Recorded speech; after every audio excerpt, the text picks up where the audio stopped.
ሄሉዬ የኔ ቆሊታም እንዴት እንደሚቆላት እኮ አያችኋት አይደለ? በቃ የሆነች በቃ ሰበር ሰካ እያለች ስትሄድ እንዴት እንዳሳቀችኝ ማለት ነው። ማለት እንግዲህ በእሷ ቤት እኮ አሁን በቃ እንትን እያለች ነበር እና መጨረሻ ላይ እንደውም ጫማዋ ሁሉ እንትን ብሏት ወድቃ ነበር ማለት ነው።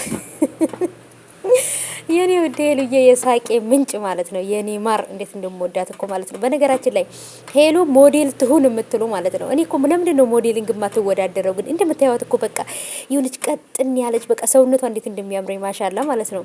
የሆነች በቃ አይደል የዘመኑ ልጅ ናት። በቃ ሰውነቷ ይሄ ያገኘችውን እያግበሰበሰች ምናምን ይሄ ወገቧ 10 ቁጥር ምናምን በቃ የሆነች አይደለችም። በቃ ስቴፓዋን የጠበቀች ማለት ነው።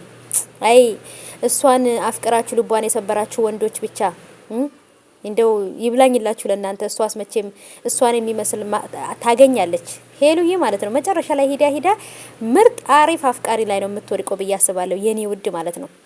መጨረሻውን ፈጣሪ ያሳምርላት። ህይወቷ የተስተካከለ ደስተኛ የሆነ ህይወት እንደምትኖር ተስፋ አደርጋለሁ ማለት ነው። ሄሉዬ የኔ ውድ በሞተር ምናምን ሁሉ ሽር ጉድ እያለች ምናምን በቃ እንዴት አባቷ እንዳማረባት ማለት ነው የኔ ውድ ማለት ነው። ይመችሽ ይመችሽ ማለት ነው። የሄሉ ወዳጆች የታላችሁ እስኪ ቪዲዮ ላይክ አድርጉና ኮሜንት ላይ አሳውቁኝ። እኔ ሞዴል ብትሆን ደስ ይለኛል ሄሉዬ ማለት ነው። የኔ ውድ ስወዳት